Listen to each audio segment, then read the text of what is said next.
Huh. Well, that's unexpected.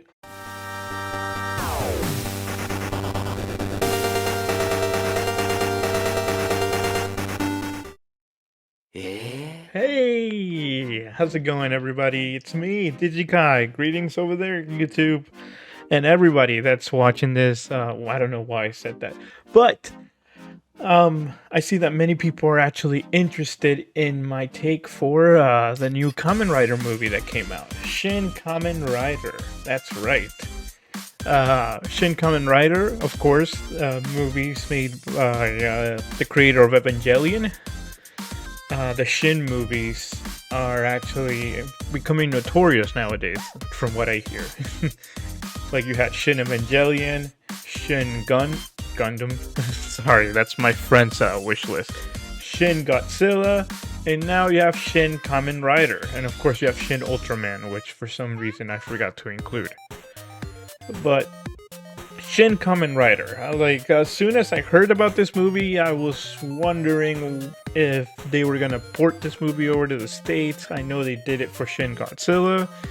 I don't know if they did do it for Shin Ultraman. I think they did do it for Shin Ultraman. But I was really worried that Kamen Rider might have been a little bit too niche for people here at the States. So I'm glad that they actually did manage to port it over to the States. Surprisingly, there was a good turnout too, even though it was only a day, at least for when I went. It's only one day at a specific time. There was a pretty good amount of turnout from what I saw. A lot of people, Kamen Rider fans, and maybe some people that are there for their friends. But the movie itself, it was my first time sort of like seeing a special screening, if you call it that. And I went in there, and as soon as the time started, there was no trailers, no nothing. Just get straight into the movie, and it really didn't even pull any punches from the start. Like from the start, it just threw you in there. Like fucking Kamen Rider was in his motorcycle already, just going, man. He was just zooming away.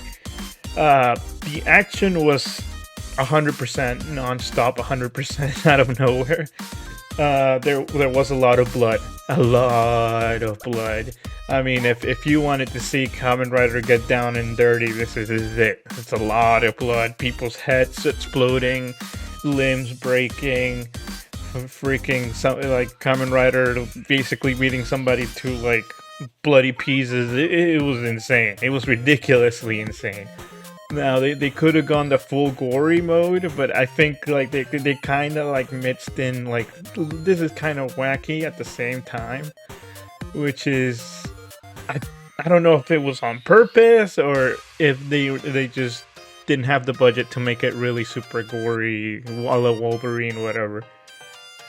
But yeah, that was one of the first things that I noticed about this is how gory it was.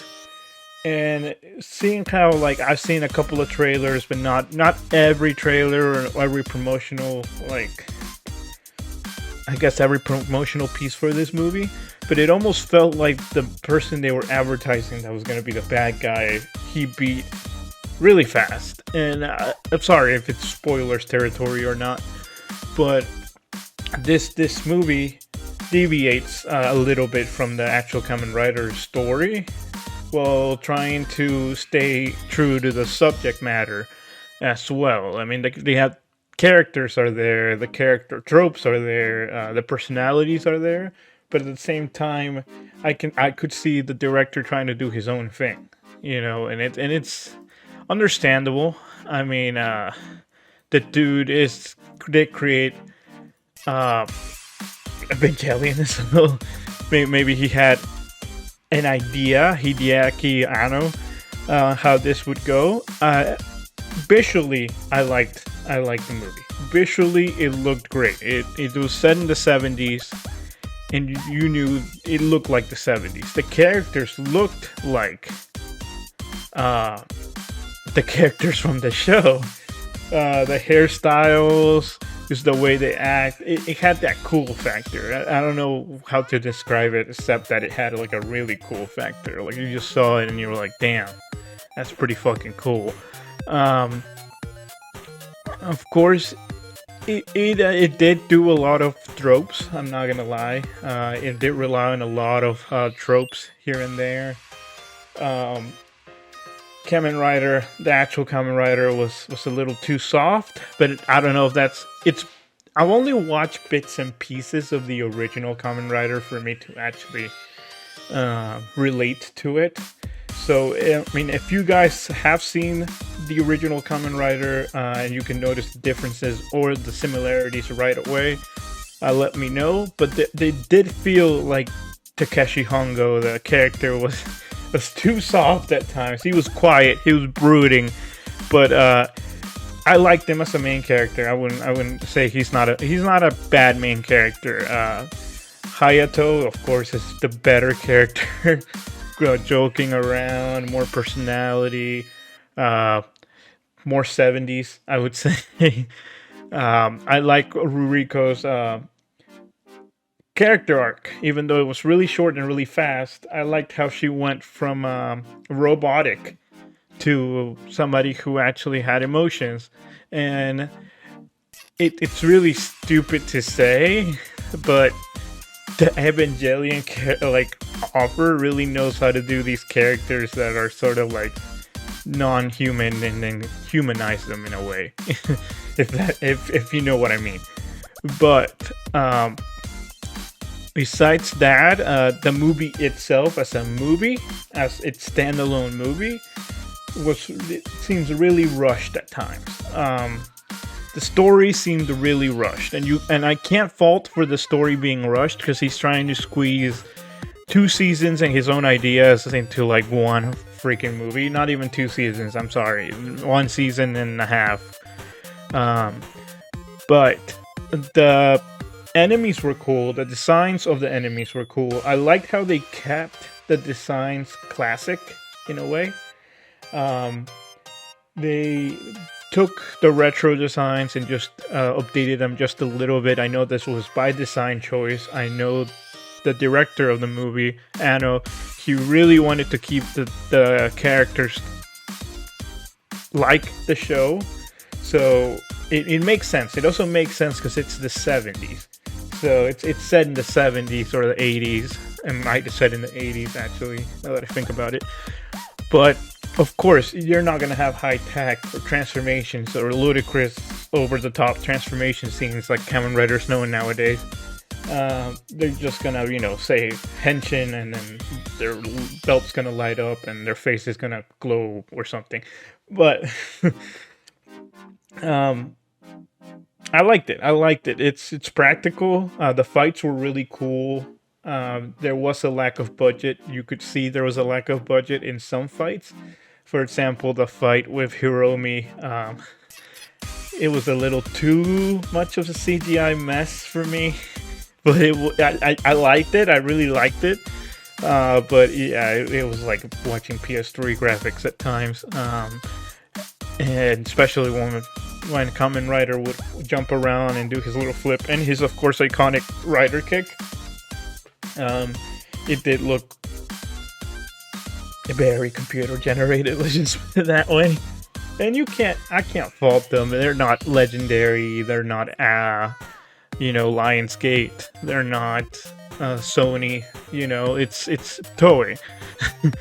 And we know how notoriously Toei likes to spend money on movies, and I don't think it's a lot. So they did good for what it was. It was campy, it was cheesy, it was great in a sense of like, if you like Kamen Rider, of course you're gonna love this. There's no other way around it. If you don't like Kamen Rider, you're gonna be a little lost, and you're probably gonna laugh at a lot of the scenes. I know a lot of the people in my theater when I went laughed at a bunch of scenes because there's a bunch of memeable moments in this movie. Whether you're a Kamen Rider fan or not a Kamen Rider fan, there's a ton of memes that come out of this movie. It's ridiculous, man. But I think it's a fun ride. So like, if you like Kamen Rider, if you love Kamen Rider, go see it. Even if you haven't seen the original Kamen Rider, like myself, which I've seen only bits and pieces, you'll understand what's about. But it won't be like, wow, I just saw the entire season and now I don't need to watch it anymore.